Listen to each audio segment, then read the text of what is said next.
Hey everyone, so in this video, it's just going to be the war against Cheesecake Factory. So this is me representing pink unicorns, and I am fighting Raz's faction actually. So the team that you're seeing me use right now is actually one of the new attack teams that I've been using a lot in this past cross-regional war. I found it to be really effective, especially since I have my S-Class Guo now. So this team is pretty different than what I ran before. I'm using a Mercer lead, which means I don't have any bonus attack or AP on attack like when I was using Diego, or even if I was using Priya as my lead. Instead, by using S-Class Mercer, it means I get a huge bonus to AP when taking damage for all my tough and strong characters, or blue and green. And then also I have the stun on the first turn potential. So I find the RNG is really helpful, especially against Mercer leads, because whenever I come up against a team that can stun me, by having the opportunity to stun them back, it'll limit the amount that the opponent can actually do to me, because there's usually at least one or two of them that are stunned, and it can help break up the flow, while my attack team has a lot of options, I find, for creating both a lot of damage and a lot of control. As you see, my Priya is doing a lot of work, especially with the blue tower, which gives plus 30 crit chance, which works perfectly because Glenn is also in the same line as Priya, and his weapon gives plus 15 attack to both Mercer and Priya, as well as plus 35 crit chance. This attack team overall follows kind of my conventional attack team, where I still have Priya, Glenn, and Cole. I really like Cole because he still offers me that turn 1 control with his active taunt ability, as well as cutting the opponent's attack, same with his rush. And Glenn I just find effective because he can recover bleed if needed. He can command, of course. He's green, so he can hold that team player stun weapon. His rush gives a plus 65 attack and defense buff, and he also confuses the enemy. So there's just a lot of good options with him. I think the star of this team is actually kind of Guo, because without him, this team would not function as well as it does. You'll see that on turn 2, even if there's an angel, I'll usually end up using Guo's active skill, which gives plus 60% AP to 2 tunes. And that AP, because of conventional AP methods, will usually go to Priya, Glenn, Cole, or Guo himself.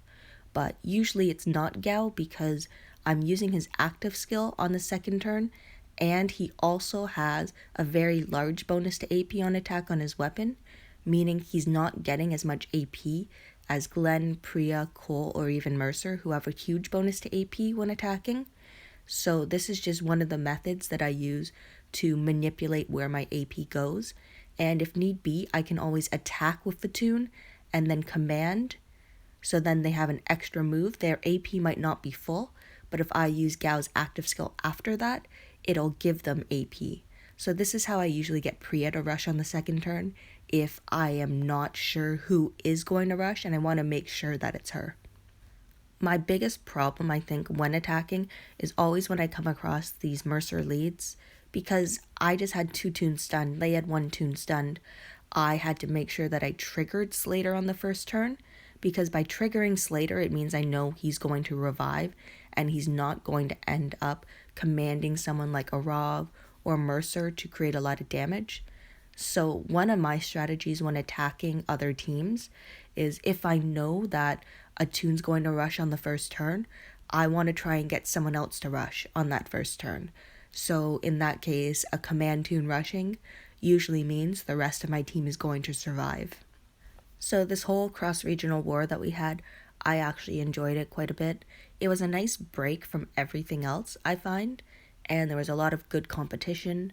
I was really happy with how my faction did, and I found that I was hitting pretty well, especially with this new team.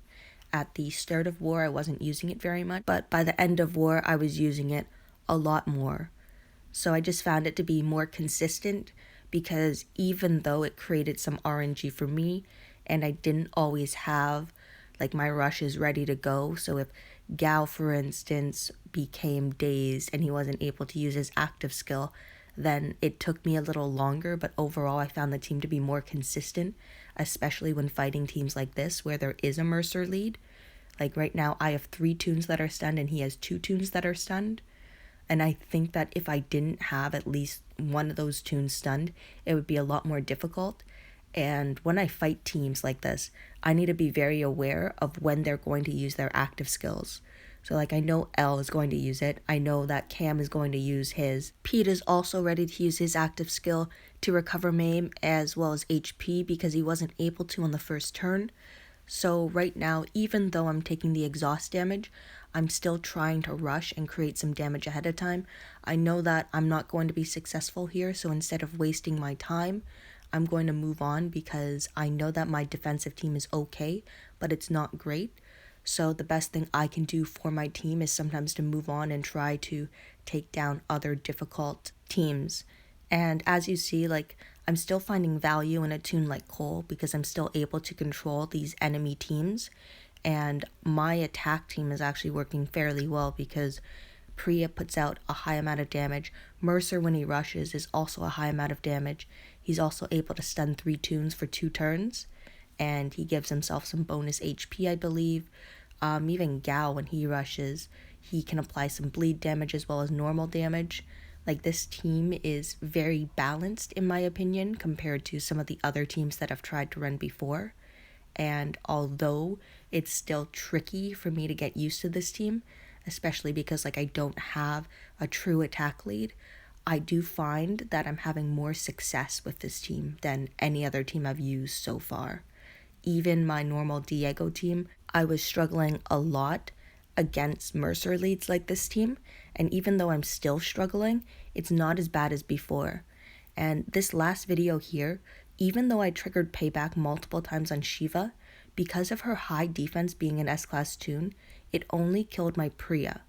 So that was something that I worried about for anyone who ended up pulling for S-Class Shiva, just that her defense stat would be too high and you would still be able to rush on her.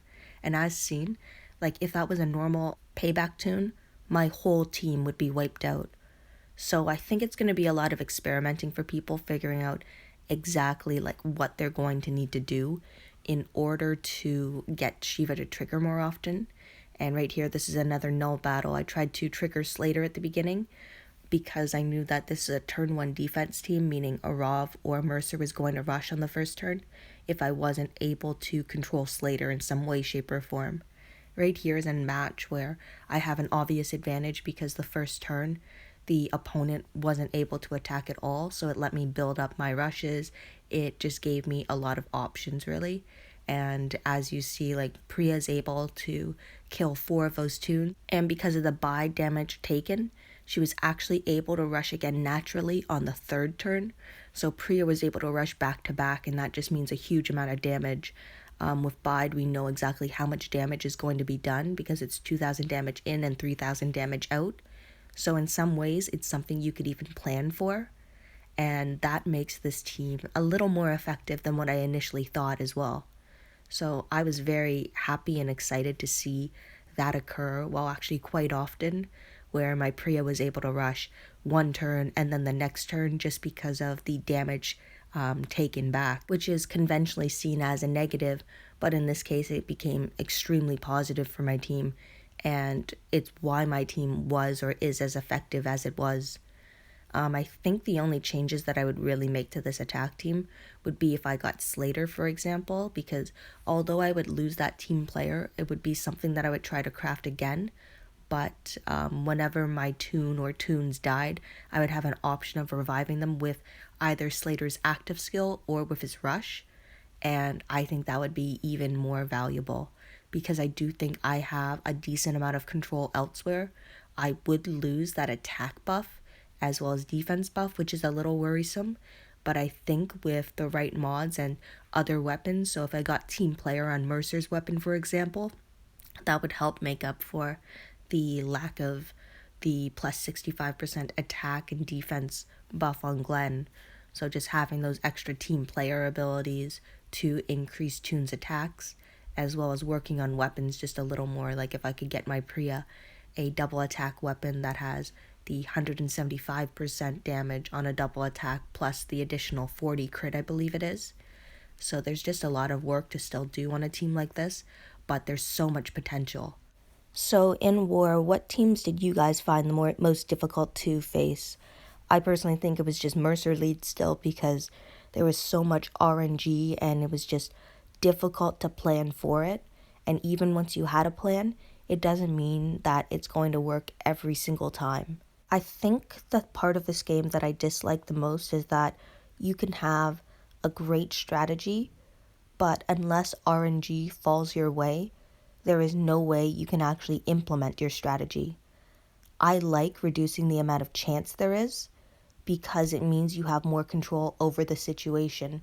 But this game just seems to run on chance half the time, and that can be very challenging for a lot of people, including myself, because it forces you to think on the fly a little more.